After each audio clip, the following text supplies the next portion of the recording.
Let's boogie.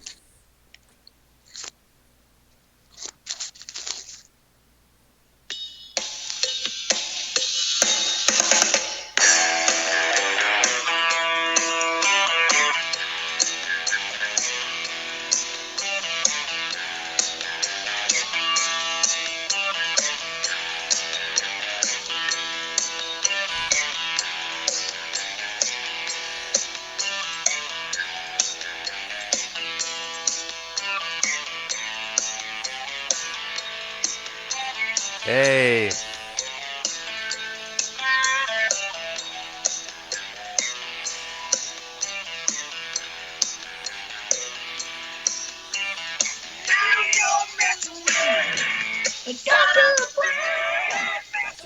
Dr. Brown. Now you're messing with Dr. Brown. With the Dr. Brown. Yeah. Good evening. Oh yeah, Metal It's Maniacs. Metal Maniacs with Dr. Earl and YR. This is episode 3, and welcome back. How's things going, YR? How was your fishing trip?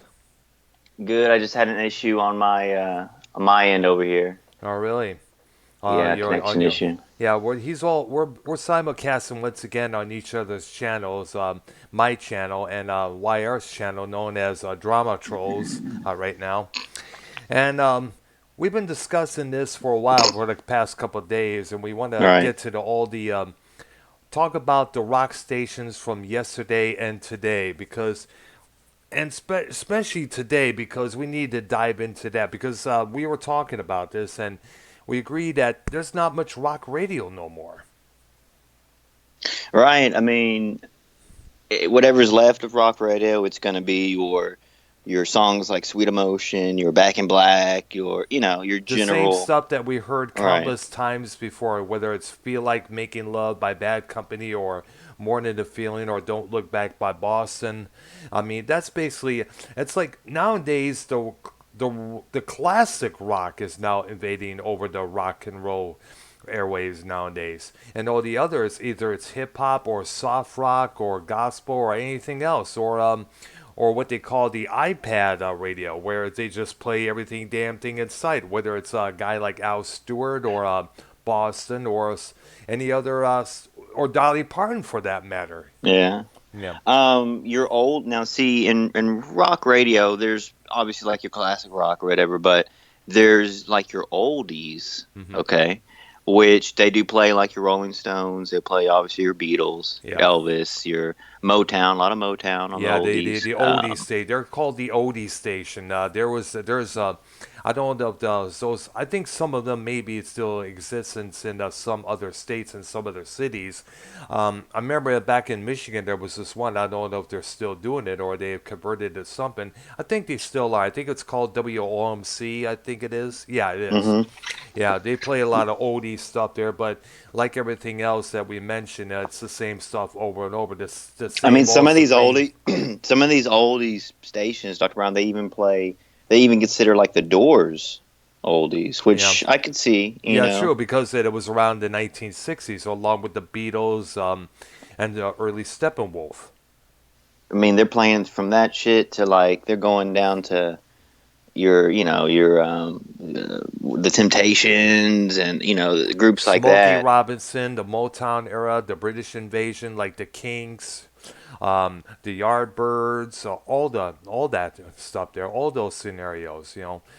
But but sadly, as we all know, as we mentioned before, it kind of gets formulated. I mean, like for instance, like not many people remember that they think of the Supremes, they think of Diana Ross, Mary Wilson, and the late Florence Ballard, and later Cindy Birdsong. But they have got to remember that.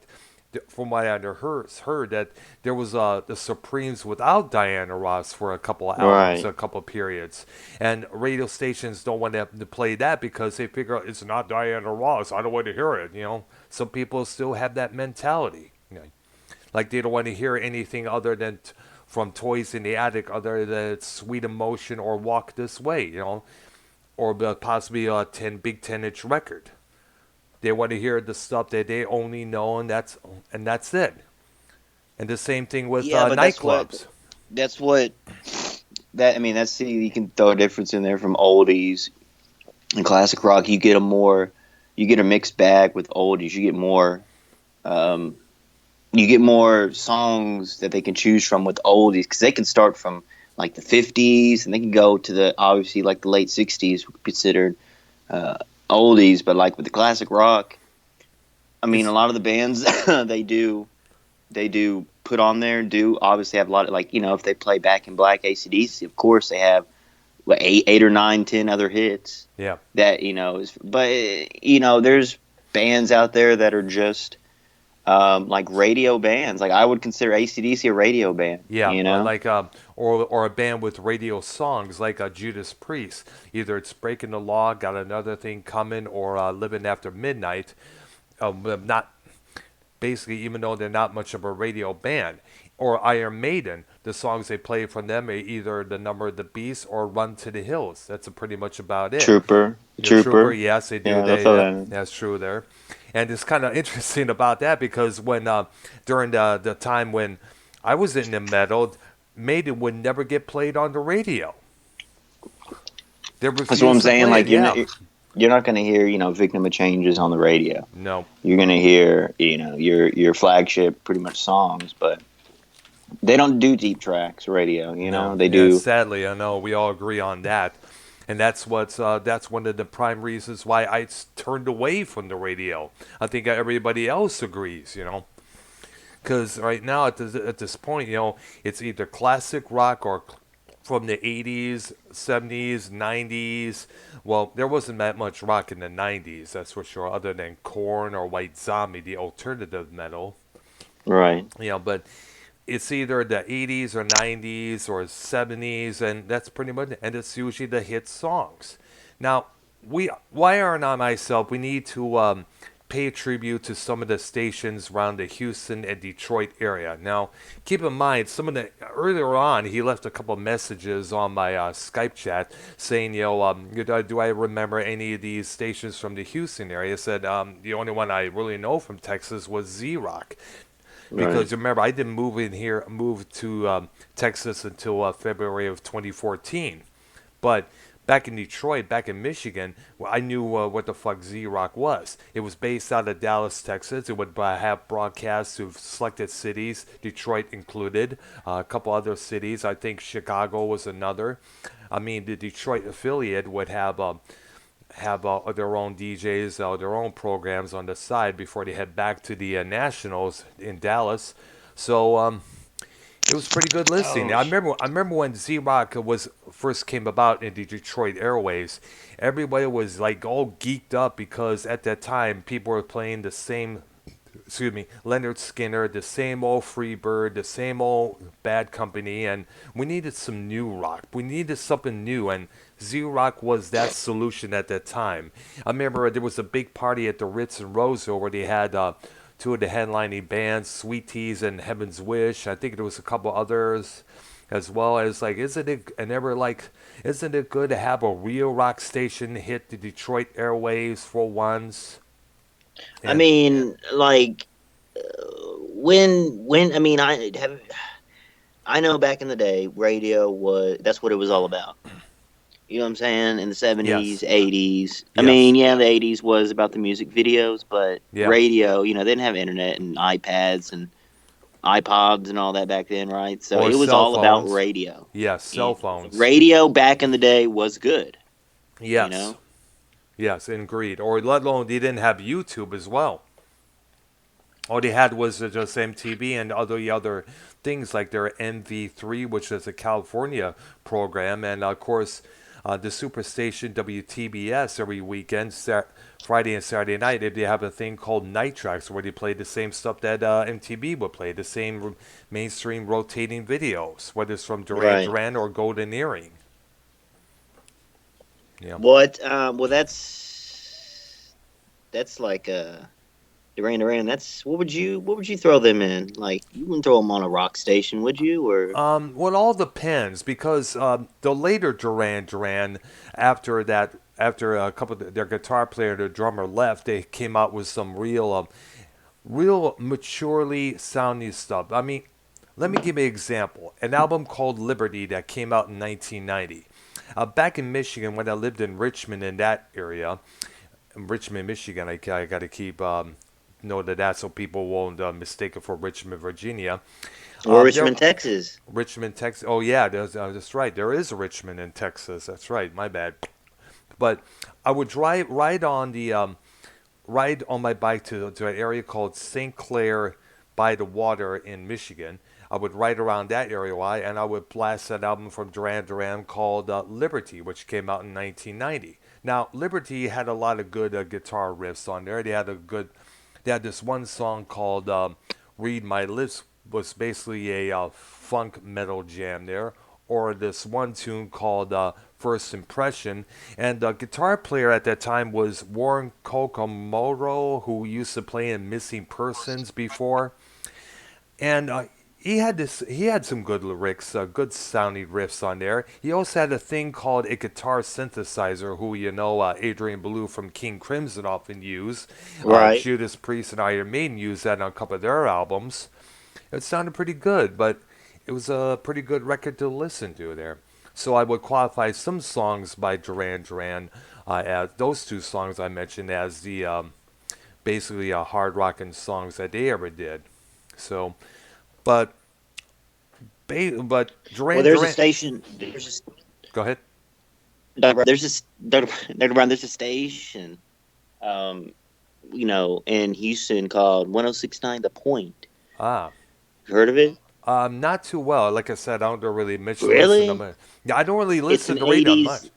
Oh, Well, this was an 80s, all 80s station, and they oh, played from your Duran Durans to your Bon Jovis. They ah. threw in all 80s, which is a Whether good mix. whether it's new wave or heavy metal.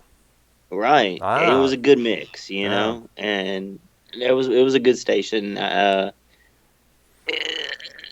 Let's dive into those Detroit stations, those Yeah, powerful. there's powerful Um, stations. I mentioned the uh, Z Rock affiliate back in Detroit back in the day, which lasted about 5 years until the until well, we also can probably mention WLLZ, which has since made a return as a again classic rock station on the different part of the dial there. WRIF, as I mentioned before, which is of course got tons of heat from the Detroit area because they, as you know, they let two of their longtime on-air personalities go, Screaming Scott Randall and Carlini. And Screaming Scott Randall's got a legacy in Detroit because he started out as one of the DJs on the Detroit affiliate of Z Rock. It came back in 1991. As I mentioned, there was people were all excited. You last a real rock station to play something new, a little bit of old stuff, a little bit of new stuff. You know, um, the Detroit affiliate often had their own programs like local stuff, which would play and interview local bands from that area. They also had a thing called old stuff, which they played vintage tracks from Black Sabbath, Priest, Zeppelin, and Nazareth, and all that new stuff. And they would warped stuff. I think it was called. They also had a thing called Warped Radio on late Sunday nights, where they would play bands like Morbid Angel, Cannibal Corpse, stuff from the grindcore, death metal genre. There. Now, they start say Xerox lasted up until about 1996, I believe. That's when they started having Ted Nugent do the mornings locally on that in that state. Ted really? Nugent, yeah, Ted Nugent was did a What couple year was more. this now? This is around 95 or Oh, okay. 96. Yeah, Okay. oh, yeah. He they. I know I'm not too sure who they had in the mornings nationally, but in the Detroit area, it was Ted Nugent. He did a couple morning stints with WRIF a few times. I know when my mom would drop me off at my first job, we would listen to it, and one time he would play along with one of his old songs, "Stranglehold," and he would play. Later on, it just somehow see what you think of this. Ted Nugent, as we know, is a classic rock kind of guy. He brags about rock and roll is essential black music stuff. He talks about hunting rights and all the deer he's and venison he's eaten and all the deer he's killed. talks about how the Republicans are goods and all the Democrats are weenies and stuff like that. And then around that time, Republicans, as you know, was being looked down at by the majority of people as a prejudice, warmongering, and money grubbing and stuff. Because of George Bush 41. Because of the first Gulf War and the recession that happened afterwards the following year. So a lot of people, he got lots of heat for his opinions. Someone I knew called him up and challenged him on his theories and stuff like that. I guess they got along. They got into this old massive debate there. So, but thing is, Nugent didn't really get into some of the newer bands. Like, you wouldn't see him playing Antichrist Superstar by Marilyn Manson, which was big at that time, or anything by his songs. You wouldn't. I don't think you would hear Ted Nugent play any Led Zeppelin or stuff like that, because I heard he doesn't really care for Led Zeppelin. So, Right. so basically, he's more of a classic rock type of guy. So I guess at that time, that particular rock scene was slowly being taken over by bands like Hootie and the Blowfish, Blues Traveler, and the Spin Doctors, the jam band kind of stuff there, Dave Matthews Band, and basically they decided to switch the format to started to call themselves the Bear. They killed off the Z Rock affiliate and later became the Bear. Calling themselves classic rock that really rocks. Which was a load of shit, because, as we mentioned, it was just playing the same stuff over and over and over. So in a lot of ways, Ted Nugent kind of killed off the Detroit affiliate of Z Rock. Wow. Yeah, and I was all of us was pretty bumming about that. Um, there was another station back up until about called W4 WWWW, which had Howard Stern for the past couple of years, around 1980 81. What was it Believe called? it was W4. It was nicknamed W4. It was WWWW, and Oh. I used to listen in the mornings because, as I mentioned, Up. they had Howard Stern. He worked for that Damn. station for a Really? couple of years. Yeah, This was like. This was 19, before. this is 1980 81. So he went inside a Detroit Yes. station to do his own program, Yeah. basically. Yes. Like that. Like It was before he pretty. And was. yes, it was. Yes, this is before he really made it big. This is before he later on signed with the WNBC and started his hoopla over there, which led to him getting fired for getting all this controversy was soon would later happen. He detailed that in his book there and in the movie later on. And it's kind of funny is that slowly, however, the ratings for the W4 were slowly going down, so they had to convert into something. And believe it or not, they converted into country music. See, that's. I I don't know. know. A lot of people were upset. I mean, me, my mom and dad, and my sister, we was driving around Detroit one time, and we passed by the W4 station building, and there was a lot of things thrown at the sign out there. A lot of garbage, a lot of things thrown out there, a lot of stuff that's still on there because people were upset that they went country. Yeah, that's They were, whack. yeah, no, it was. And later on, a WLLZ, who I mentioned, who was one of the three rock stations back in the early 1990s, they lasted up until about the early 90s. You okay there, dude? Pardon me? You okay there? I thought you was going to sound like you was going to barf up. No, I'm just got a little trickle in my throat. You know what I'm saying? Oh, I see there. Trickle of rock. Yeah. Yeah. But anyway, WLLZ, because bands like Hootie and the Blowfish, Yeah. REM, and all that sensitive stuff was getting to be was the main thing at that time.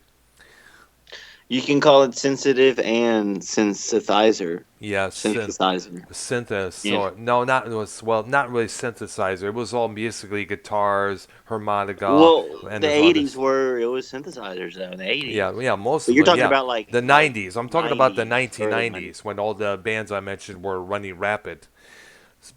And what it is that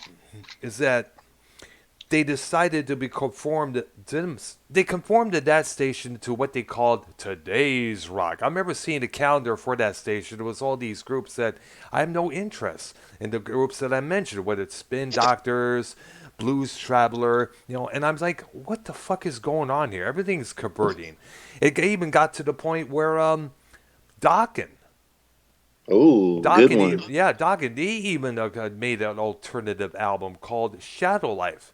I mean, I listened to tracks from it at a used record store. The way you have a little CD player, we can listen before you buy. I'm listening to this, like, what the fuck is going on here? Why does it sound so wimpy? What the fuck? What do They you were, mean? Like, it was mellow music. uh, It's like the same thing with as the bands I mentioned before, but a lot more soft. But like this is stuff they play on stuff that. Remember that song "Wherever You Go" by the Following? no. No, What year is that? well, the Dokken record came out around 1997, and Oh, um, that's and the song I'm mentioning came out in 2001. But it was the same vibe as that song. They were trying to fit into it with the alternative, the sensitive type of stuff there. And I'm sorry, it just didn't cut it. Just didn't do did it. It's that have both George Lynch and yes, Don Darkin on it? yes, on that record, correct. Yes, Interesting. yeah, because and it's Was kind that of. like the last one they both did together as the I think band? so. I'm not too sure because that was the last Dokken record we ever heard from us for a long time. I guess they broke apart once again because, as we all know, they do not see eye to eye. You're going to have to put a referee in the room for them just or a bunch of hitmen around the table just to make sure a bunch of security just to keep them from hit pounding each other at times. Yeah, that'll be a good topic for another episode. Is Yeah, rock and bands that. roll beefs? You Yeah, know? right. Yeah, definitely. Oh, there was. We got a lot of those. I mean, Guns N' Roses versus Motley Crue. Huh. Yeah. Yeah, cause oh shit. Okay, I remember WRIF stayed true, but is true to their word. They stuck with the good old rock and roll. They also mixed in with some of the emerging rock and roll, like Marilyn Manson. They emerged. They played a little bit of Korn at that time. Really, Freak on a Yes, Leash, yeah, yes, songs like that as well. Yes, early Corn. You know? early Korn, correct, like Shoots and Ladders or Blind. But they also stuck with their favorites like Breaking the Law and stuff for the old people, just like myself. Right. It's people who are more accepting to both new and old. So, so, so sadly, and as we mentioned, there was another one. Oh my goodness, WABX. That Right. later, there was one of the original rock and roll stations that emerged out of the Detroit area, and before WREF, and then later WLLZ would emerge. And I don't know what happened. I guess around the 1990, that station later dropped dead and became something else. I remember for a What? while. Yeah, I don't know what. I'm not too. I'm trying. I'm having trouble remembering what happened to that station, but I think it became something else. I mean, for a short while, it was a talk station. It was a talk FM talk station, and I remember one of the things they were covering in around 1993 was, of course, at that time, David Koresh and Branch Davidian. Oh, Yeah. Dr. Brown, do you remember any radio stations back in the day that played? And I'm talking because I don't even know. Like, was there stations back in the '70s that played disco music, for There example? there was one. I remember one called WDRQ. It was a top 40 station. I remember it was one of the first stations I listened to when I discovered rock and roll through the Beatles, of course. And one of the Right. songs I remember, two of the songs I remember hearing on that was "Hold the Line" by Toto and "Fat Bottom Girls" by Queen. And then somewhere around all throughout 1979, it was all disco all the time. and it was You're just not a disc. You're not a disco guy. nope, never was and never will be. I Okay. just couldn't handle it at that time. I know my sister was into it big time Did you, back did then. you ever you never tried to go to the discos back No, never. I was too young at that time. I didn't start Oh. going out to clubs till about 1988.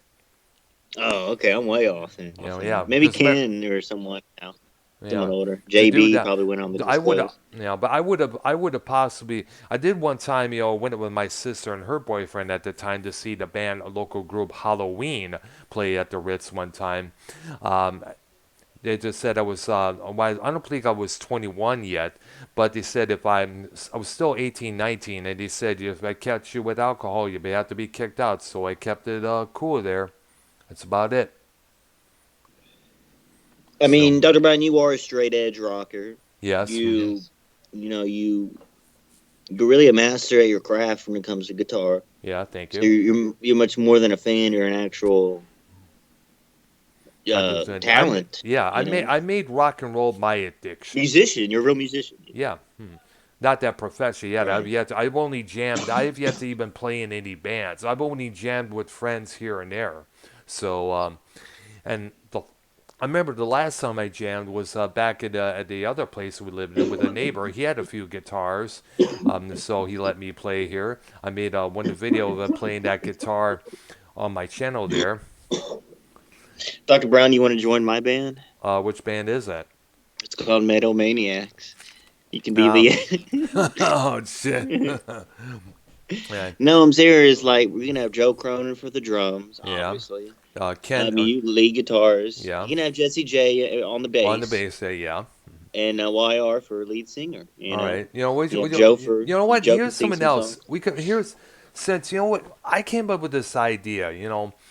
We could probably contact those guys and do what they call what Sammy Hagar and his new band are doing. I guess it's a lockdown sessions where they do music from each of their places. I mean, Right. Michael Anthony plays his bass from his place, through the internet. Jason Bono plays his drum, and the guitar player whose name I don't know do his The work black there. guy, Yeah, and also Sammy Vic Hagar Johnson. singing. Vic, okay, He's played for a while. He played, wasn't he in? He used to play with Sam for a long time, oh though. yeah, nice. And I mean, he's no Eddie Van Halen, but they yeah, still. yeah. Everybody was kind of funny is that everybody was trying to be Eddie Van Halen throughout the 1980s. You remember that? Every No, I other wasn't in guitar, it. many months. Yeah, you look at all the guitar players from the 1980s, all these bands, they all tried to be like Eddie Van Halen. As I mentioned one time, Frank Zappa even considered quitting the guitar because people were expecting him to play like that. But then again, Now, you got to remember, every guitar player has its own unique style, so they should be respected for their own style. You know. I remember back in 1967, the band The Birds. Yes. Interesting. I wonder if Bird of the community has any ties to that band called The Birds. Yeah. You know, I'm not too sure. Well, Bird is a young guy, I think, and so it doesn't really matter. But we all agree that the same way his name is spelled, it was the same way the Birds were spelled their name. With a Y. exactly. So that's, I mean, unless Bird stole that from him, it'll be interesting. I would like to question Bird on that. But I mean, you have bands. And by the Um, way, here's something else. You know Bullfrog, right? Who calls in on Joe Cronin's show a lot of times. yeah, Jeremiah was a bullfrog. Yeah, yeah. You got that from the Three Dog Night song, "Joy to the World." That came out in the 1960s. Bro, I'm telling you, some of those oldies stations at night. Hmm. I remember before, before my stepmother passed away. With that's what she listened to was the oldies station I know. in the car and stuff like that. Many nights, late nights, they had the Motown going on the weekends. Um, and that's where it was the birthplace of Motown, Dr. Brown. Yeah, that's right. Birthday up Detroit, Michigan. Yep. Exactly. Yeah. So, what's your And opinion on Motown? well, Motown to me is, I mean, Motown, the sound and the scene there, it helped Detroit through a lot. it helped. It gave a good name to the city of Detroit. You know, we had some many great performers on that label, whether it's Rick James, The Temptations, you know, Smokey Robinson, who later became the vice president of that record label, and of course Diana Ross. She's still today considered the first lady of Detroit. Yes. And you know, we haven't seen much from her as of late. I don't know, but I think it was a big surprise when they moved their offices to Dr. Los Angeles. Brown, I'm so in love with you. Whatever Oh gosh. you want, Dr. Brown, it's alright with me. Yeah. Yeah. Come on, Dr. Brown. I You remember that one? Yeah, I remember that song. Yeah, I think it's Yeah. Al Green. I think it is. Mr. Al Green. Yes. You know, I don't think he recorded for. I don't know if he recorded for Motown any of that, but I think it was. I'm not too sure what label he recorded for him, but he does deserve a lot of acknowledgement. But But it's safe to say that the Gerald Bugsby, who later took over for Motown in the 1990s, he brought hmm that label back to life with the New Jack Swing stuff. They're like Boys to Men, you know, the ABC, another bad Oh, creation, and other this right. is an anti hip hop community over here, Yeah, Dr. Brown. So yeah, those okay. names, they're Do banned not over here. exist. We'll save it for Uh, another time. But this is Boys rock and to roll, Men, come people. on. Yeah, come on. But still, you know, Dr. Detroit, Brown, I have a Detroit. question. Yeah, go ahead. Go ahead. Yeah, go ahead. Well, um, fuck, I just forgot. Go ahead. I'm sorry. Well, basically, yeah, but all in all, Detroit Motown does deserve a good mention for bringing Detroit, Michigan onto the music map, along with the other bands that other than the rock bands out of merged out of that city, whether it's the MC5, Ted Nugent and the Amboy Dukes, All right. Iggy Pop and the Stooges, and you may know, I don't know if you know this group, the Bob Seger System. You ever heard of that group? This is years before the Bob Seger No. and no, they had a couple albums out. They had records like Noah, Rambling Gambling Man, and look up a song from them called Two Plus Two Equals question mark. That is probably one of the most profound and direct, brutal list of all anti-war songs. It came Yeah. out in the 1960s in the midst of the Vietnam War. It's right up there next to Edwin Starr's War and Black Sabbath's War Pigs. Definitely look it up. Really? Yeah. Dr. Brown, did you ever get drafted to NAM? No. I was not All I was right. I was a young kid at that time, man. Really? I was What would about you? I mean, you were around for it though. You Yeah, know. well, I didn't really learn much about it until I got in my early teens because I was a young kid at that time. I was into things like Spider-Man, you know, stuff like the Marvel Comics stuff there, You watching weren't really into TV. like satanic rock until like the N- '80s, right? No, no, not until the 80s. You know, remember the first band I listened to was around 1978, and it was the Beatles, and I learned from them who the hell they were. I've only heard a couple of times there.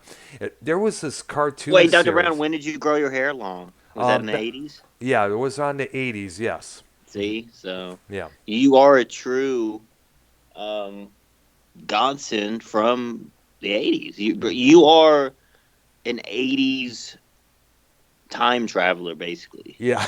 Yes, I You remember. dress the life, you live the lifestyle, Yep. you do the lifestyle. You're a Yep. musician, Yeah. plus you're podcasting on the side and stuff like Yeah. that. But Exactly. so you really are a true. I mean, you're not like one. I mean, me, I'm learning, and then I have That's knowledge what I'm here myself. But for, I never man. lived in those times, you That's know. what I'm here for. Except for the '90s, you Yeah, know, the yeah. The '90s. night, the 90. I'm sorry. The 90s was like at the time around the 1990s, I was into the industrial scene, whether it's bands like Skinny Puppy, Frontline Assembly. You know, I didn't want anything to do with this so-called alternative stuff because to me, rock and roll is about standing tall, standing proud, taking no shit from no one, and the stuff from the 1990s, whether it's Nirvana, or the Pearl Jam was all sensitive. Oh, I'm just so lonely, so I have feelings too. Please consider my feelings. Stuff that Mm. shit, same shit that Onision had said in one of his old videos. Please don't poke on me. I have feelings myself. Don't make fun of me. Shut the fuck up. You know. So, Dr. Brown, yeah, you can't. I mean, like, what about the albums Load and Reload from Metallica in the '90s? I mean, those weren't Well, bad, no, you know. I agree. They were not bad, but I guess they got more. I know Metallica got a lot of flack because of the haircuts that they got. But then again, at that Like, time, big deal. Come I on. know that's true. Yeah, Jason Newsted it was cut his hair first. I mean, it was a basically what it was. It was a challenge between him and Chris Cornell from Soundgarden, and I guess they lost on some sort of bet, so they shaved their heads. It was growing back, and when you think about it, James Hetfield was slowly chopping some of his hair off. He had that weird ass mullet he had for a while there. Believe it, I know you got to look it up there on the Google Images.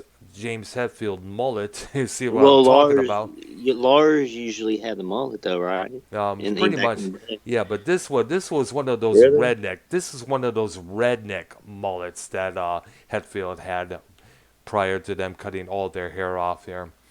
Dr. Brown, you're not gonna get a mullet. No, because that would make me the laughing stock of the world, believe it or not. What did you just take a sip of there? You drinking nice water? It's just regular water here. Actually, Nice. flavored water. I added some of those good stuff there. One of those Oh, powdered stuff that we got that flavor, berry flavored oh, there. you're living on the edge tonight, Dr. Brown. Some flavored Yeah. water. Yeah. Yep. You want to take a commercial break real quick? Yeah, let's do that. Yes. A little Okay. commercial. Okay. We'll take a Guys. couple of seconds break there, and we'll discuss. We could talk about the stations in the Houston area. Your memories of Yes. that, definitely. We need to get into that because as I mentioned, I'm not too aware. I'm not too aware of these huge stations in the Houston area. We'll be right back, folks. Featuring the Brown and his co-host, the Great One. Oh!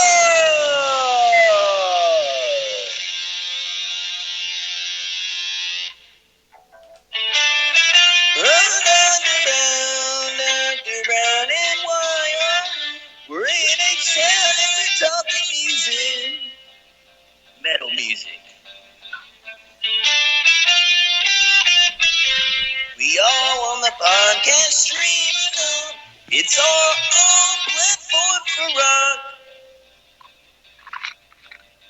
Dr. Brown is a man we don't walk alone. And when we're walking a dark road at night that's strolling through the park, when the light begins to change, I sometimes feel a little strange, a little anxious when it's dark. Metal Maniacs. Metal Maniacs. I have a constant boner when I listen to this program. Metal Maniacs. Metal Maniacs. And I have a phobia. Phobia. Hmm.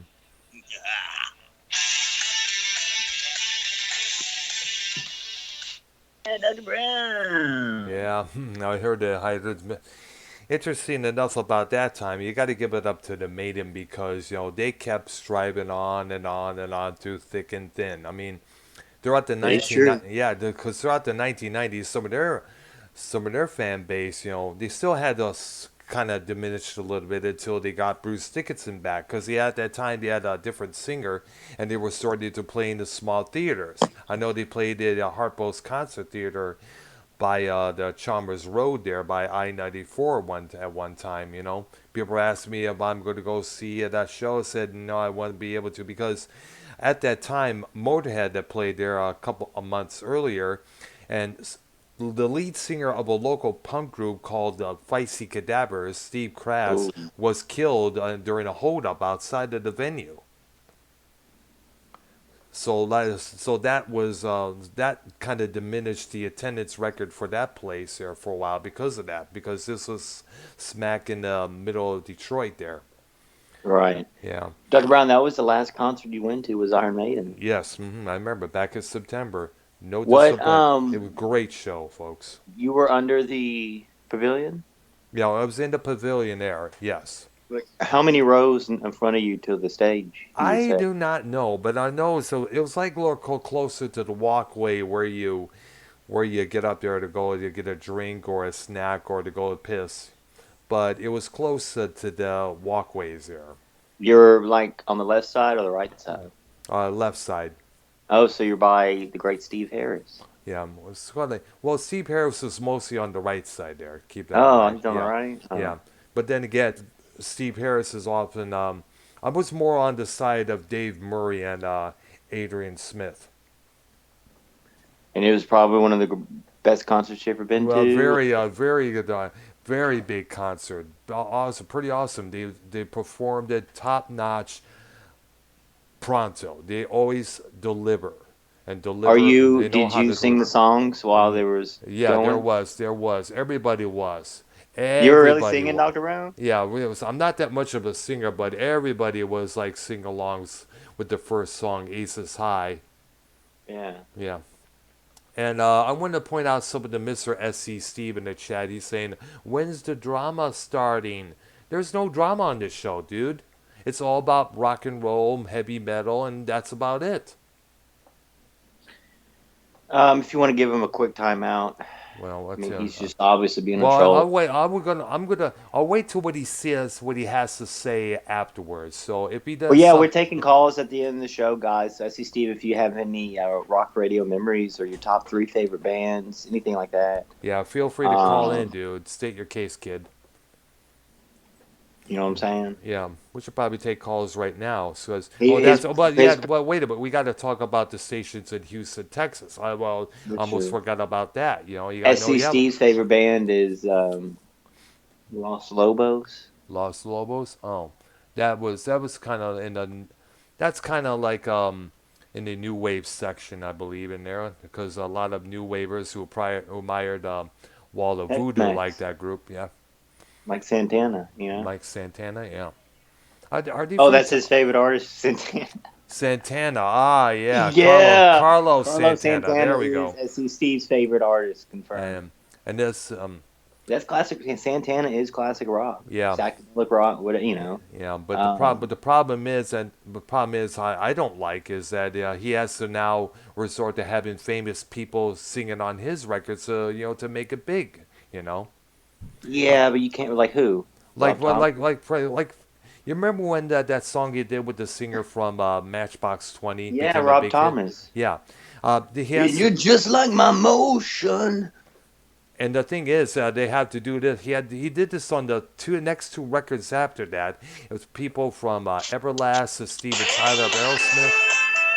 Bro, this was a big hit. What are you Yeah, talking about? yeah, but I wasn't a big fan of it. This like reinsurged Santana in like Yeah, this came out in the '90s. yeah. Later, to the last year of the 1990s. This was a big hit, Dr. Brown on the radio, Yeah, and you know, uh, it reinsurged Santana back in yeah, it did. It brought that's back. probably like what he had to do. Yeah, like you have Yeah, to too. Yeah, that's true. You got to have convert. You got to features. convert. You know, You got to convert into something to get back into the mainstream there. So which kind of makes sense there. But then again, I'm not a big artist, so myself, I'm kind you're of not a big resist. Matchbox 20 guy. No, never was. Like What? I never was because as I mentioned, it was all that They were big on the sensitive radio stuff. though. Yeah, I know that, but the thing is, sensitivity was always big on the radio, and I'm not a sensitive type of guy. As I said, I'm one of those guys. Bro, they're big on the radio, Dr. Yeah, Brown. that's true. Love Matchbox 20. Now I see you with a raincoat outside and you're leaving. You know what I'm saying? Come Yeah, I on. know, but like I said, I'm not a big sensitive rock type of guy. I'm no, It's not sensitive rock, it's alternative. Yeah, but I'm not big on alternative either because the What? problem I never was big on the alternative rock that I enjoyed was some of Rob Zombie stuff, Marilyn Manson, the Antichrist Superstar period. Marilyn Manson is not alternative rock, Dr. I know, Brown. but It's well, it's like more dark, well, it's more satanic. dark, more dark alternative industrial It's metal, like basically. satanic pop, Yeah, yeah, if that pretty makes much. sense. I Yeah, mean, really, like they have effects in the songs. They have, obviously like Nine Inch keyboard Nails, going. like Nine Inch Nails, the Downward Spiral. That record was massively big. We were all big on that record there. Stabbing Westward. Come Yeah, on. so we had a few Yeah, I remember a couple of songs from that were pretty good. Me and Joe Cronin were talking about that. They're probably like that's probably Cronin's top band Yeah, in is fact, Cronin even interviewed their singer for his Patreon. it's Stabbing Westward, then like Pink Floyd, then like who does Cronin really like? Well, I think it's Like most. I think probably it's like Well, Joe is more, also into the same stuff I'm talking about, like Front 242, the old Wax Tracks music, the industrial scene, Skinny Puppy, Frontline Assembly, Front 242, and it's like, so you can relate. So when we did that show together for my channel, it's like, we had a lot of talk, simply a lot of talk about, record labels, talk, interfering with bands, trying to make them fit in with the scene at that time. who else? Which by the way brings up another something here I want to Michael mention. Jackson on the Yeah, radio. yeah. Was that a thing back in the day, Dr. Brown? A lot of It Michael Jackson. was. Yeah, it was in the '80s. Yeah, See? yeah. So Now here's something I wanted to bring up. You remember the glam metal scene, right? yeah. Every glam rock band out there had to have open chest showing, one of the flashy duds, cowboy boots, hair out to here, a little bit of eyeliner there so they Like could look Dr. pretty Brown, good. do you have a hairy chest? Yes, See, you can show off and with your yeah, hair and yeah. everything, you know? But the thing is, I'm not muscle bound or built like some of these other Yeah, but I guys are. mean, I'm just a regular guy. you look at those early '80s bands pictures. They're skinny. They're not fucking all, Yeah, I'm you know. skinny too. I'm not skinny too, but I'm not. I don't have a six pack. I'd rather drink one. So, so I mean, you can work at it though. yeah. So I do. There's a couple of weights I do lift for weights a couple of times when I'm in the You garage have or a when I. Bowflex? What again? You have a Bowflex? No, just the Oh, weights. That's about it. hi, Bow with No, Dr. Brown. no, I don't think we do. Have you ever visited a radio station? Like, No, I never really. No, I never really did. I only drove by one, and that was back, as I said, with my mom and my dad and my sister, and that was the W4 station. About this W4 station that I told you that got vandalized because it went to country, as I mentioned. www. Yes, W4 for short. And the first time I heard of that station was when my mom pointed out on there's a big page-long ad advertising Beatles all day.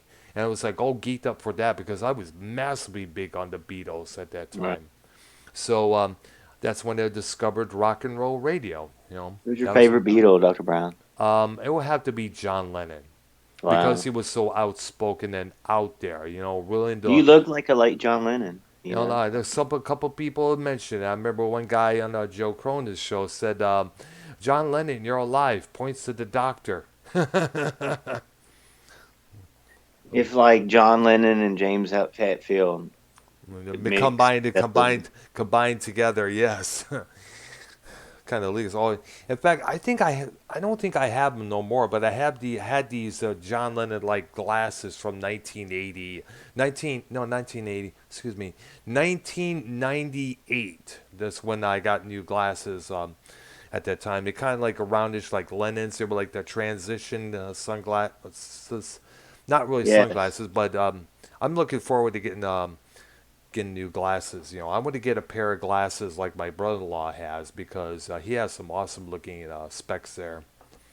Spectacles. Dr. Brown, when did you start wearing the skinny cowboy hats and the cowboy boots in Texas, or was that always your garments? Well, I did. I remember I did. Well, I don't really have any cowboy boots now. I just have just regular shoes. But I Wait, did what do you what? mean? Are they Well, rock and roll shoes? Like, yes, are they regular rock and roll shoes, correct. like And Chuck Taylors or you know, Converse?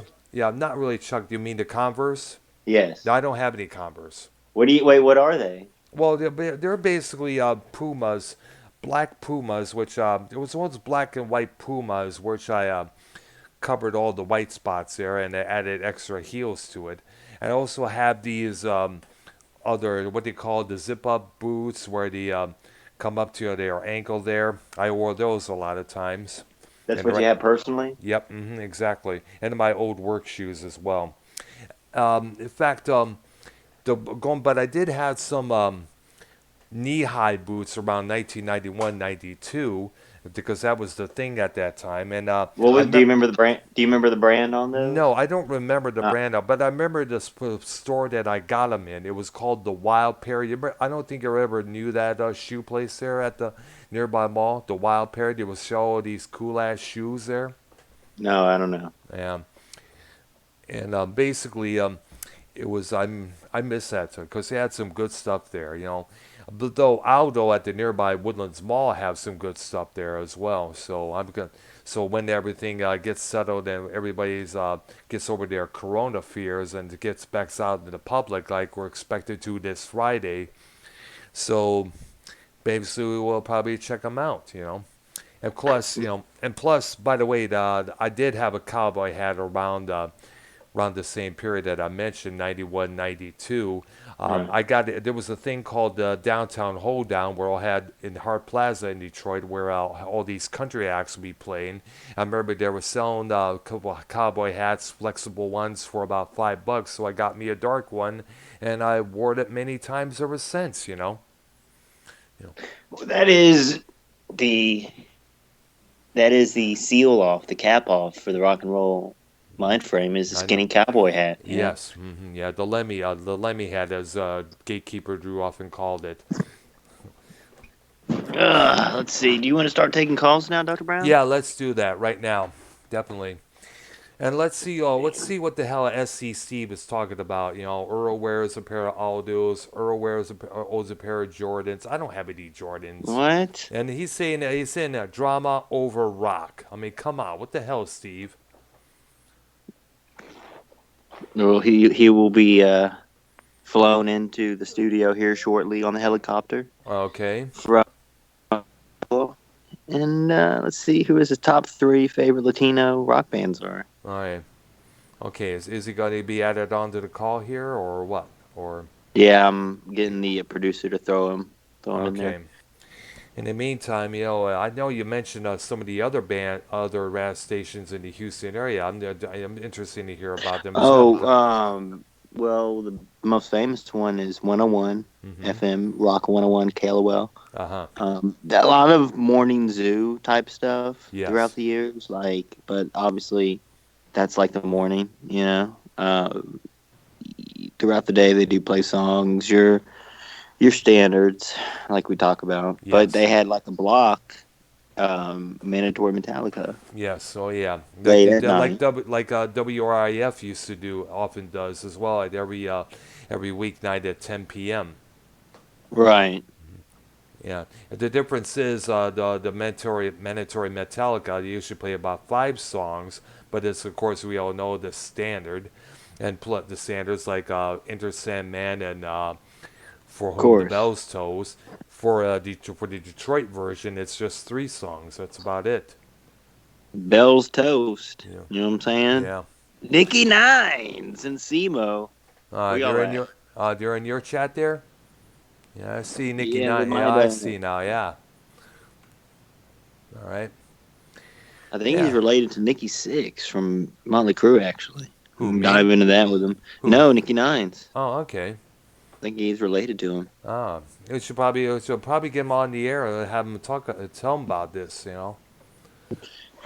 I think he's like a distant relative, perhaps. I don't know. I We'll don't have to know. see. Nikki Nines, if you're in the, feel free to call in, dude. You know, we're accepting calls right now at this time.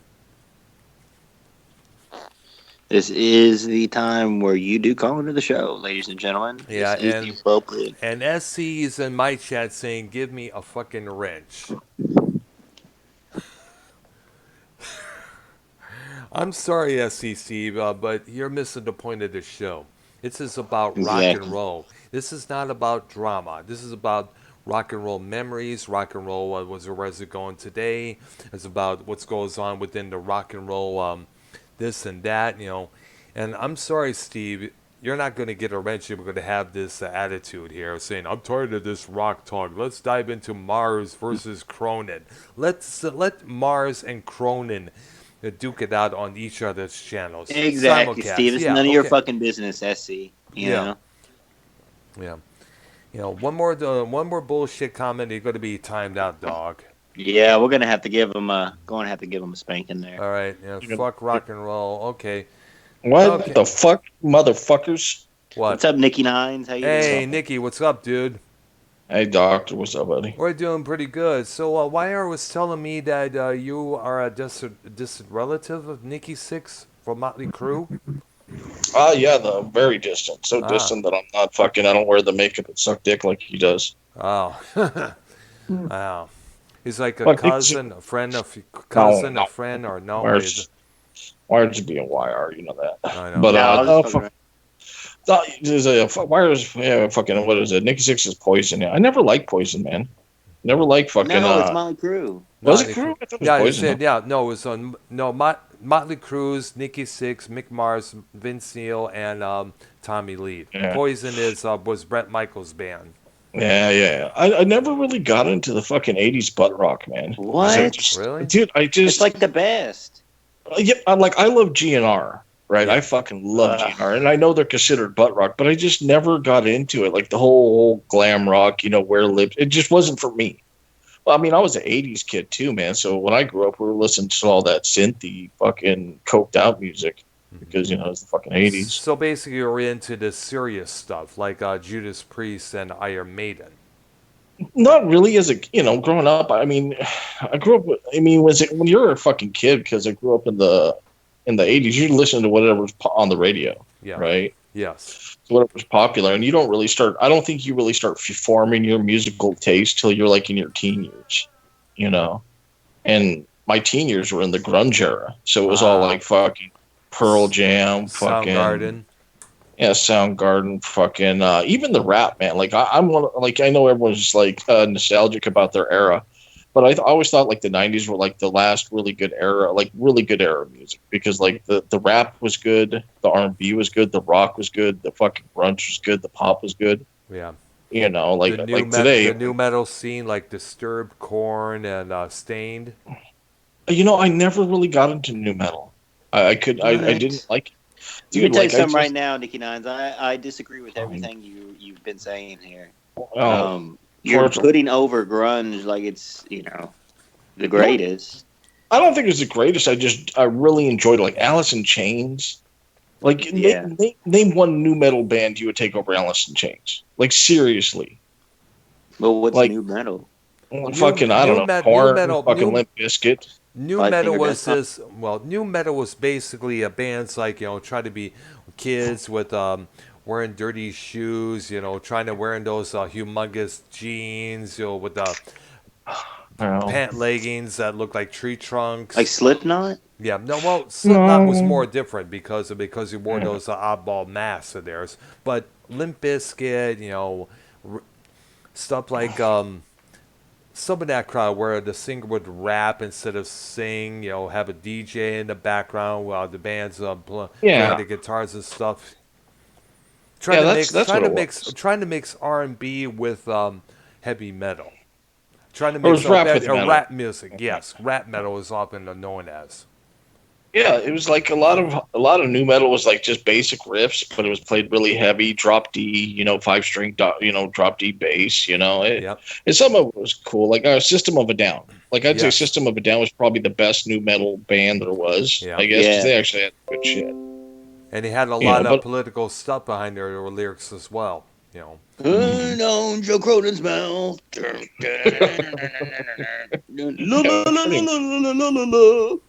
Yeah, pretty much, man. And there was just some good stuff there, man. I mean, there's been good music throughout all the eras, but I think it's just today it's just hard to find good bands. Yeah, I know. Like it's Five especially Finger if you're Death in the Punch, rock. bro. But I mean, like a nowadays band, not a band that's been around forever and still putting out shit. Because if you want to do that, you still got Queens of the Well, there's Stone not such a Age. thing. Queen's What are you right, talking? yeah. Like maybe projects, like side projects of older groups, or but there's no really new rock bands. You know? I mean, the only ones I could think of was like Tame Impala and fucking what is that shit called? King Oh, that Gizzard, one Lizard band. That Wizard. one. There are groups that come out. Well, the one Yeah, band that there's a sounds like few. Led Zeppelin. What are they?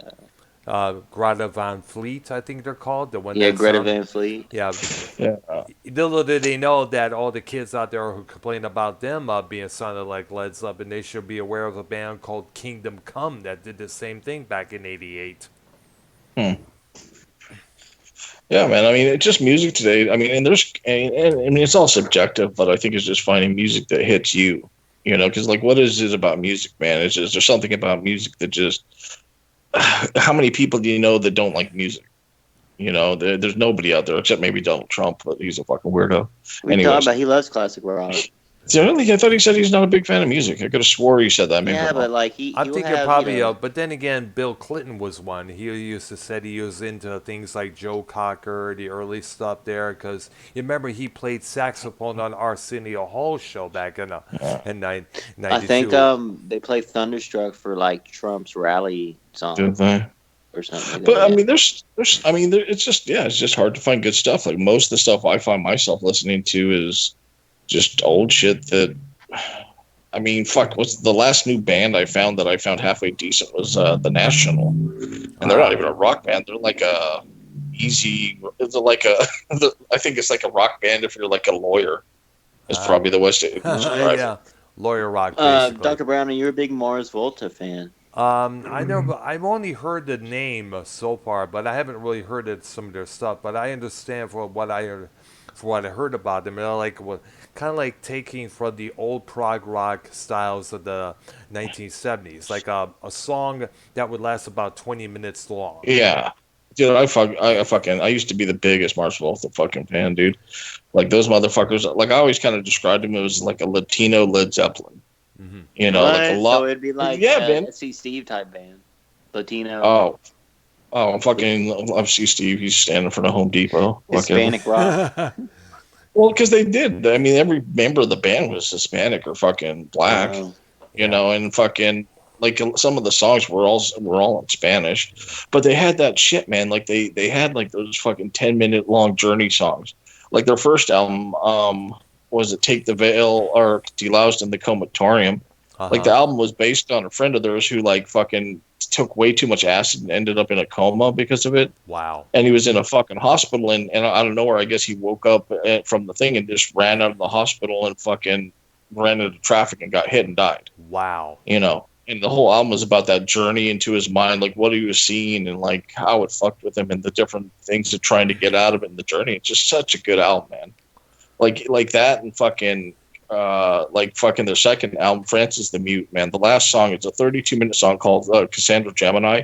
It is probably one of the most epic rock pieces you can ever listen to. Like if you ever listen to anything from them, listen to Cassandra Gemini. It's fucking life changing, dude. You know, life changing. Yeah. Definitely got to check out. You got me intrigued, man. I'm going to definitely check it out. Definitely. yes. Yeah, because I bet I've had a thing for long pieces, whether it's rock music or soundscape pieces, for a while now, and it's definitely worth checking out. I was mad one time in a bar in Richmond, Michigan. I was able to play the entire Carnival 9 first, second, and third impressions from Emerson and Palmer all the way through on the jukebox there, leaving everybody wondering, is this song going to end? I did that just to aggravate the idiots who wanted to play the country music and all the mainstream stuff there, the P. Diddy's out there. Oh god, dude. Yeah, I used to put Mars Volta on in fucking bars, and dude, that shit got turned off or turned down real fucking Yeah, quick. Like, because people, you gotta give other people a chance. No, fuck that. I gave those other people a chance, and he fucked me over. well, people don't want to listen to fucking 10 minute. Well, people don't have the patience for that shit, man. Yeah, because they're so busy with the 4 minute old pop tracks that they're used to hearing on the radio. Never made it as a scumbag. No, why did they put those tracks in the jukebox then? Because it's all fucking it's like satellite now. Yeah. So you can get anything on there. And they're not regular jukeboxes. So keep in mind, these are like computer programmed. That you press on buttons here and there. Other than the original jukeboxes that we used to have at bars, restaurants and such. Mm. Yeah, so I don't know, man. Like that's why you've been like with metal, man. Like the one thing is metal's still thriving, and I Yes. only Right. know that because like I look at, like I always go on Sputnik Music and check out their like top chart for the year to try to find new bands, and there's always some metal band at the top. Like people love their fucking metal, and I'm Yes, that's jealous true. because the Yeah. only metal band that I could ever really get into is Mastodon. Ah, Man of War. Man of War. Man, mm, Well, mostly these are bands of the newer groups. I take it, uh, right, Nikki? Uh, Mastodon's they're like I think you'd like them if you're a big metalhead. You'd like them. They're like fucking they're like sludge metal is I Ah, guess how they describe it. They're yeah. like I it's like heard a lot of good progressive things metal, man. about them. Yes, progressive Yeah, sludge metal. yeah. They're a really good fucking band, man. Like the album "Crack in the Sky," probably one of the best fucking metal albums you'll ever hear. I heard Like they. just I heard they had an album out about John Merrick, the Elephant Man, if I'm correct. maybe I haven't listened to them in a while. They did a lot of the album themes. Yeah. And it was a lot of there was a story behind them, which is cool. Like it's always cool to listen to an album with a story because that's why I miss shit like or like a theme. That's why you miss shit like Pink Floyd's albums because God, dude, those things took you on a fucking journey. Ah, definitely. And I love being taken on journeys. Keep that in mind, folks. I always dug Shit. that one there. Yeah, you love go taking on a that journey to journey. the chicken ranch. Go on a musical journey together. Yeah. A chicken ranch in outer space, basically. Yeah, well, basically getting fucked by aliens. Yep. But I don't know, man. What do you listen to? What do you listen to nowadays, man? The classics like Dr. Brown. Sabbath and Priest and Maiden. Mm. God, what is I think War Pigs is probably my favorite Sabbath song. Or Fairies Wear Boots. Oh yeah. God, those are good fucking songs, man. I always love Ozzy, man, because the fact that dude can't form a sentence. He sounds like a stuttering fucking dildo, but God, he can fucking sing. Yeah, I know. What do you think about him having Parkinson's? That's probably one of the big reasons why he stutters now. Ah, fuck, man. Dude, that guy's lived a hard life, man. Yeah. Like those rock stars live like people can't. Like fucking Oh, no look at doubt. Every '70s band out there was stoned out of their minds, no doubt. well, not even just 70s, like fucking STP, like fucking Mars is a huge STP fan, right? Yes. Stone Temple Pilots, and I never really cared for them. They're okay, but I remember read this interview, this or not interview, this some guy said Story. after Scott Weiland died, yeah, story, how he was taking care of him in a hotel, like bringing him stuff, alcohol, whatever, room serves. Yes. And he said like Scott Weiland down like a bottle and a half of Jack or some shit the day before a concert, and he's laying there all fucked up. He's like, "There's no way this guy's gonna ever be able to go on." Like he's fucking wasted. But Scott Weiland got up, went on and did the show like a motherfucker, and he just performed like nothing. And it's like, it just rock stars are different breeds, man. You know what? You should probably check out the statement from his wife after his death. Detailing all the hardships she had to go through with Scott's addiction, to what it did to Mm, her and to what it did to his kids. Yeah, yeah, she had a lot of things to talk about, and it was directed towards some people saying that, oh, Scott was a rock star, and the feeling that rock star is always about getting high, getting drunk, getting wasted. And well, it's he's part. definitely one of some worth checking out. There, kind of makes you think there. Well, he was part of the '90s, man, and that '90s crew of rock band, they really dipped into heroin big Yeah, time. yeah. And like Chris Cornell, man, like he had his demons. Chester from Why do you think they did that? it Why was did they just did? popular. It was popular at the time, man. Because I And mean, you got, fuck it. and plus, some of those bands out there had a lot of hard time growing up. So I mean, Kurt Cobain had his issues with heroin because Oh yeah, trying to comfort the fact that his mom and dad had split up, and he was going through hardships, and I guess he was got bullied a few times as a kid. yeah. So I Well, not understand. even just that. I mean, like drugs go through trends, right? Yes. Like the 70s, like the 60s were all about fucking weed and acid, Yeah. right? The The 80s was, 70s and 80s were all about coke. yes, And then the fucking 90s came and it was just about like, and the heroin. music reflected it, the heroin, because like the music went from that hyper, a lot of flange on the fucking guitar, the wah, wah, wah, wah, wah, Yeah. went from that shit to like really depressing fucking music because everyone was like, I'm in pain and I'm taking what I can to kill the pain, Yes. you know, A lot and it of was people are just talking about popular. it. Like Yes. even fucking like the movies at the time, Pulp Fiction. Like they even said in there, like the guy was like, "Oh fuck, man, it's the '90s. Coke is dead, man. It's fucking heroin. Heroin's the big deal now." Yeah. And I wouldn't wish heroin addiction on anyone, man, No. because you get stuck on that shit and It takes you're fucking forever not to coming get off. off, and you got to think about this. God knows what you have to do, to get that to the heroin. I mean, stealing things, stealing from. Let me tell you, there was this woman who I was not friends with, but I knew her from another person. It was the gal. It was a friend's sister. She was a massive heroin addict. She went to jail how many times? What? Yes, she was a massive heroin addict. She basically, I was into this one girl whose sister was an addict. Now, Uh, the sister, she would get busted unanimously how many times because she would keep stealing from all these convenience stores, supermarkets, because she had a heroin addiction, but yet at the same time she had two kids she had to raise and feed, and she can't use her money because that was for the heroin addiction. So she would steal from all these stores, whether it's food, clothing, shoes, whichever, and she'd get busted all the time. She would do about so and so how many months in jail. She gets out, and the same thing keeps going and going and going, so on and so on and so on. And members of her family were jumping on her case, saying, "Yeah, you can't keep doing this," but she's like, I can't stop. It has a grip on her. It got to the point where she actually got killed, trying to stealing from a nearby Myers. Mm. Her and a friend was running across the I-94 in Chelsea, Michigan. They had to go way far away because she was well known in the area that she lived in as a kleptomaniac. So she was barred from a lot of stores. So she had to go in the outer realms, where she was not known. And eventually, one of those routes got her killed. She was hit by a car going 80 miles per hour. oh, And Mm. yeah, and anybody who goes through that, you rest assured you're not going to be in one piece, let alone still living. Dr. Brown, did you ever share a needle or I dabble don't into the do never. I heroin? never done any drugs. I don't even smoke weed or cigarettes. Really? Never, That's You good. never smoked a cigarette in your life? never have, Wow. never.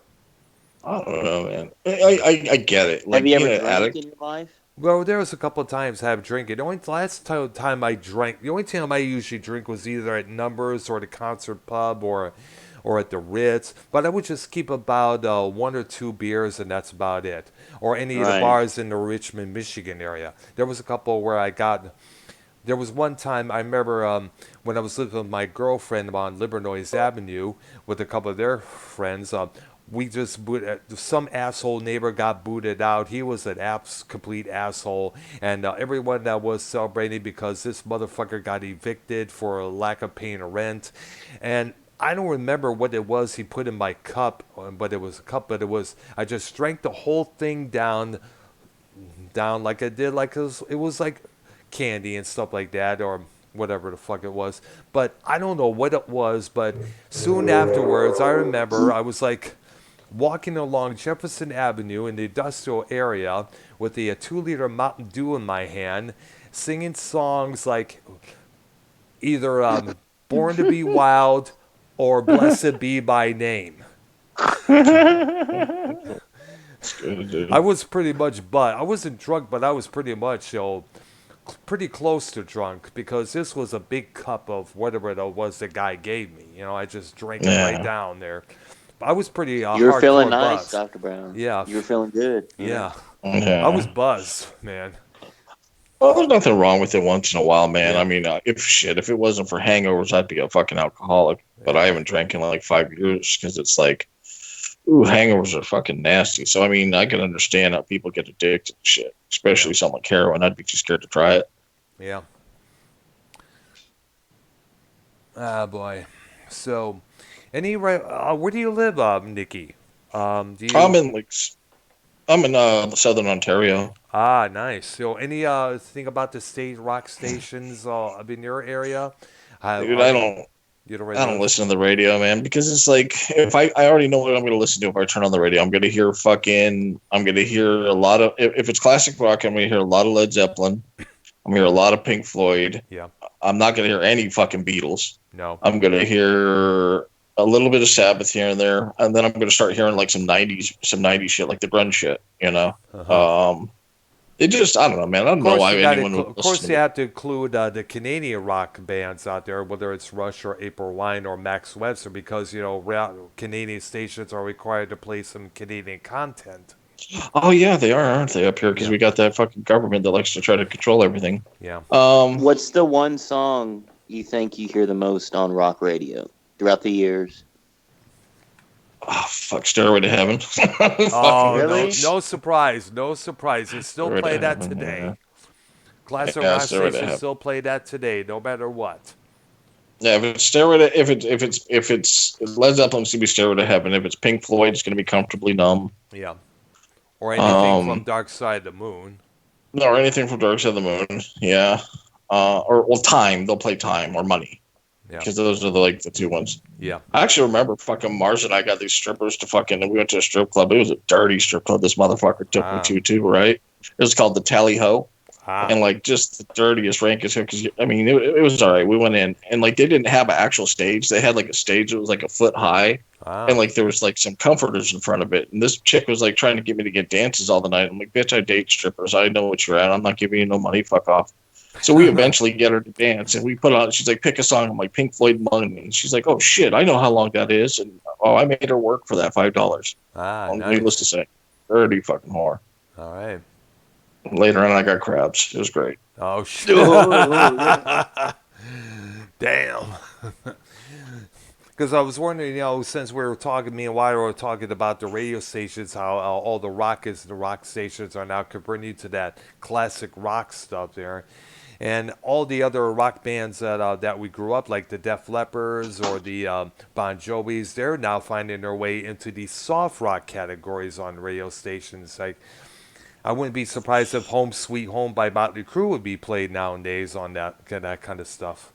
Oh, dude, I don't know, man. I love Bon Jovi. Yeah, I love that fucking his pussy era because he made some good fucking ballads, dude. yeah, Like that's he made true. some, Power that is fucking ballads. true. Yeah, bangers. yeah, it's true. You know, Power ballads. Thank Journey for that one with their yeah. stuff they came out with. New Jersey power rock. Yeah, Yeah, man. Yeah, man. I mean, I remember I used to listen to that shit back when I was a little bitch and be like all emotional, be like, fucking Tina, come back, baby. And I'd be listening to Always. I mean, fucking uh, Bon Jovi, dude. He knew how to get to your soul and make you feel like shit. yeah. That's why all the ladies love them. I guess Well, that's why they're still around. yeah, unfortunately. Yeah. Well, I don't, Nowadays, John Bon Jovi looks like what does he look like nowadays, or what? Or he looks way older now because with that short hair he He has. looks like um Margaret Thatcher.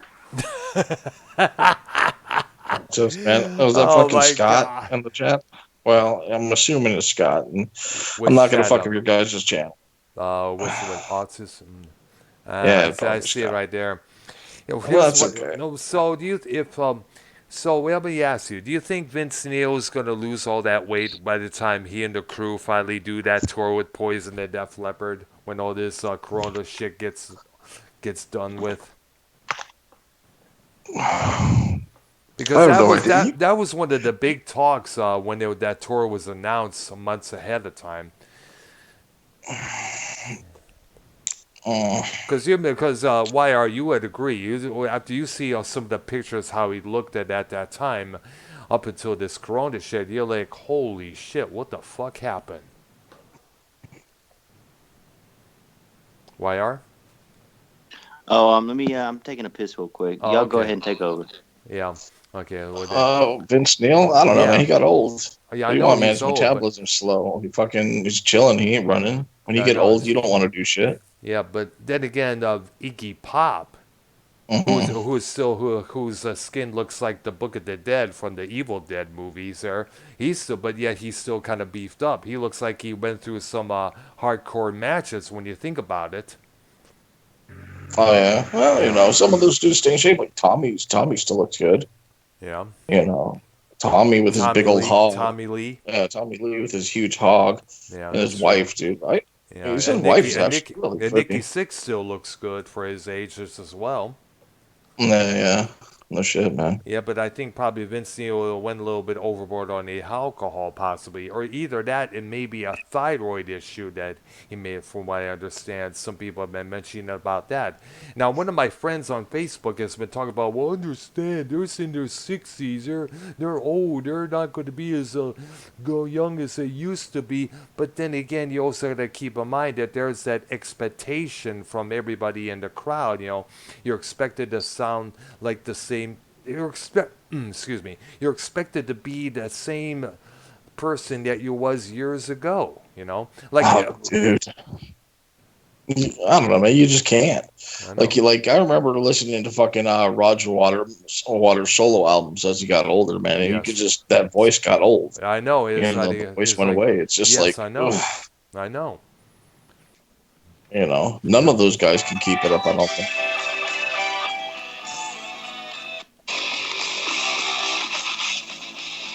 Fucking loud. Master Right. of Puppets, great song by Metallica, guys. Yeah. Can you agree? Yes. I do. It is It a is a good class. song. It is a good song. That's one of the few songs they do play next to Enter Sandman. I guess they do that with that mandatory mentality we're talking about, Yeah, obviously. yeah. Yeah. And now, what are your thoughts? And Nikki, what are your thoughts about Mm. Paul Stanley? He was having vocal problems for a long Dude, while. I did not like Kiss. I Ah, do not like Kiss at What? all. Man, there's a bunch of fucking. I just didn't like Kiss, man. I think some people loved them, some didn't, or a lot loved them. I never really grew up. I didn't really like American bands. I liked more of the English and the British bands, man. ah, Like I European was more into bands. that shit. Yeah, yeah, yeah. Like fucking. Yeah, man. Like fucking. Even to this day, like I mean, my favorite band's probably Radiohead. Hmm. I mean, I fucking love Radiohead, man. I Yeah. mean, that Radiohead is. I mean, and they're not hard rock, but I'm talking from like a musical aspect. They're an amazing 90s band. prog rock when you look at it. Well, kind Mm-hmm. of, yeah. They had a lot of jazz. They had a lot of different stuff. And man, I mean, how many bands can put out that many good fucking albums? Like, God, I mean, just insane albums. Yeah. And I don't know. Like, I love Pink Floyd. I love Zeppelin. Black Sabbath. Like, I was never really into the American rock, like fucking Styx or like some Journey was okay. Kansas was okay. Um, Wait, was King Crimson? Were they American? No, they were British. It was Were originally they? British, but Robert Yeah. Fripp, the head honcho and guitars for the group, I think he's well, well they got well their current lineup features a British saxophone player who played with their earlier albums. So I guess the rest of the guys are American, for what I take it. Mhm. Yeah. Like who? Like I don't know, man. Like some of it was good stuff. I actually found myself really loving blues music. You know, like who is this? Is it BB Coleman?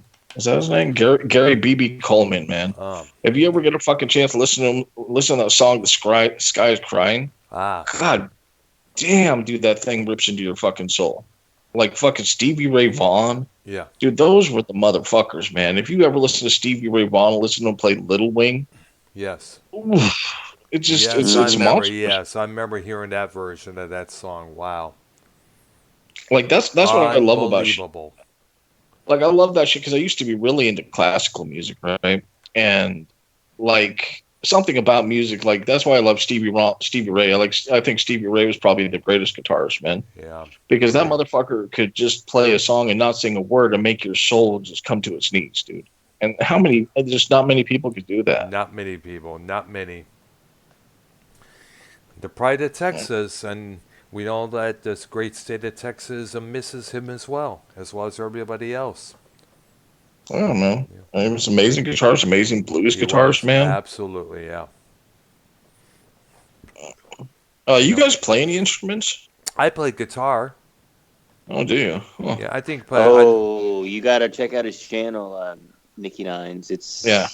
He's like the community Eddie Van Halen. He's really Oh, good. really? I have a Yeah. couple. Nice, Yeah, so I have a couple of guitar playing videos on my channel there. I nice. did this. I did this one where I did a guitar solo to a piece called "Dark Desires" by a person named Ares, Ares. You know, it was a kind of like a Sith meditation music. I figure I'd do a guitar solo to it there, and it's up on Mm-hmm. my channels right now. Mm. I don't know. I saw you with a guitar too, YR, didn't I? Yeah, but it's for entertainment purposes only. You know. Oh, you don't play, man? You never I wanted to? mean, here and there over the years, Yeah. but yeah. I don't know. Yeah, I don't know, man. I never played guitar. I always played the bass. I fucking Mars always played the guitar. Uh huh. I played bass. I tried to sing, and let's just say it was not very fucking successful. You know. Wow. There was that one episode of Monetize This where I did a few guitar licks, and Dave Rose, who was in the chat on my chat on end, is like was pretty amazed. Mm. You're trying to be like Geddy Lee, sing and play bass? Uh, No, it's just because I started playing bass because I think I had this older dude that I looked up to that lived down the street, and he played the bass, and he just really got me, wanting to play, and trying to sing was because I've always because like I'm very opinionated, and I like to pretend that I know everything when reality I don't. But I like to pretend I know what I'm talking about all the time, and that's what lead singers do. They're the ones that want attention. They want to pretend they know everything, like what their point of view matters. And yeah, I think that's why I try to sing. But unfortunately, if the singer is not happy, then the whole band is not happy. No one is happy. That's how they look hmm at. That's how it's perceived as.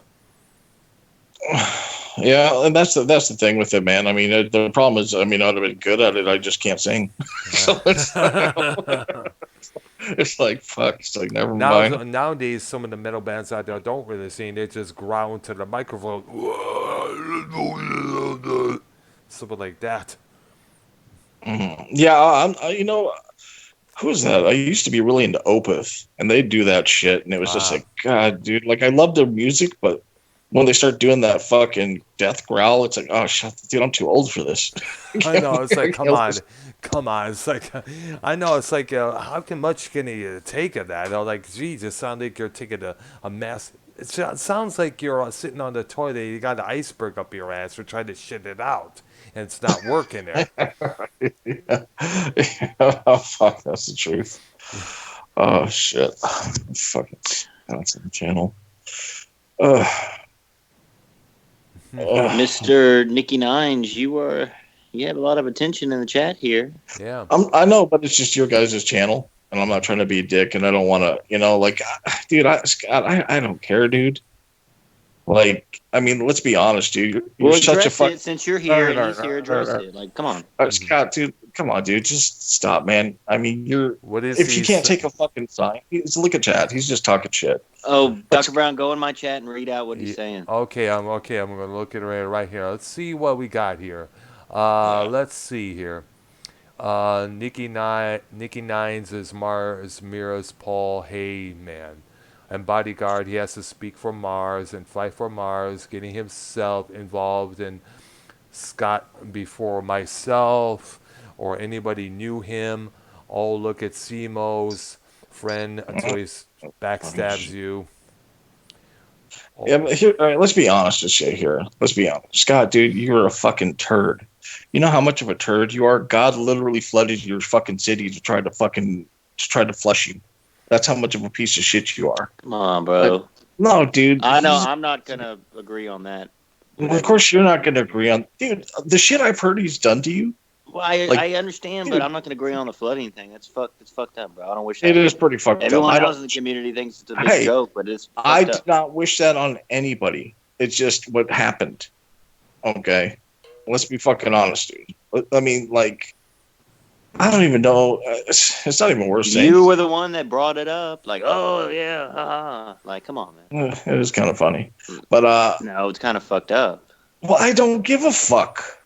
I don't give a fuck, All dude. right, well, keep I don't care. Dr. Brown, read the rest of the things. okay, here This let's is see. Let's see what we got here. He says, "I don't make threats and delete. I make everything private. Do you losers can't strike or flag everyone because you have no life. You're all enemies of each other. Dr. Brown is the biggest flopper in the community. Woo. And someone in there named the Great YR Search Party says, "Shut up, Scott. You ruined everything." Oh no, they actually did get a flood out there in Fort Mac. It's kind of Fort Mac is just a cursed city because like they've gotten fires, oil industry's dead. Why is Scott talking in the third party? I don't know. Nikki's obsessed with Scott. Scott, I don't think about you, dude. I think about you about as much as I think about getting kicked in the balls. It's like you're just coming here and you're a downer, just trying to talk music, enjoy ourselves and shit. Would you agree that Scott McKinnon is the '90s alternative rock in the chat right now? Dude, he's the fucking emo rock, is what the fuck he Come is. He's on, the fucking dye your hair that's black, fucking Cronin, bro. cry. Cronin's the emo. You know Cronin's Cronin. Cronin's what Cronin is. The realities you lie about cancer. What? what?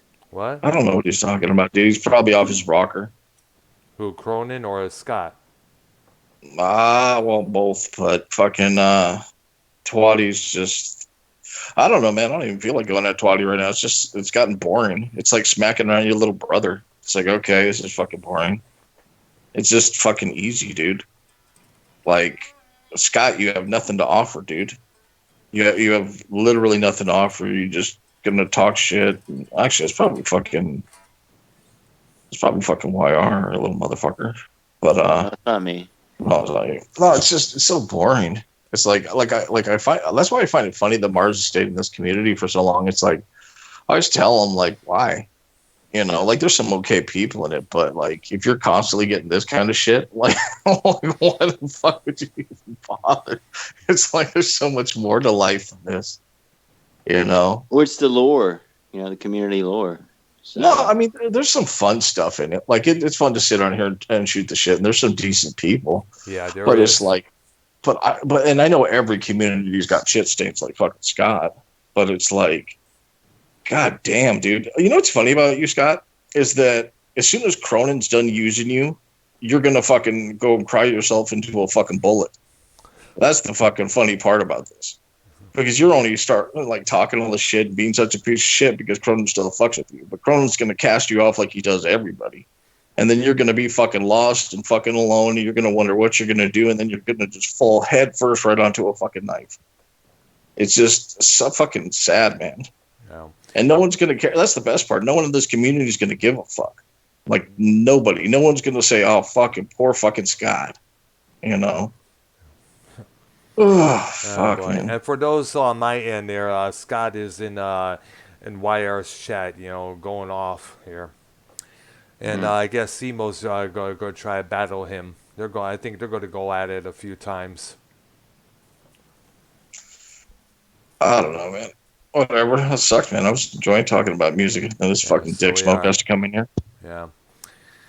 Yeah, like I said, like me and Y agreed on, there's going to be no drama on this program. Just talk about music, rock and roll, and everything that comes along with it. Bottom line.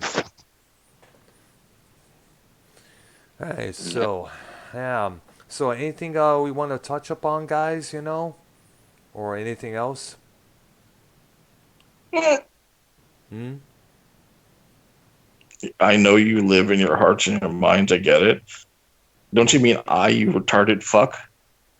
God damn it. This dude's so mad he can't even type right. Done phonics. Fucking idiot.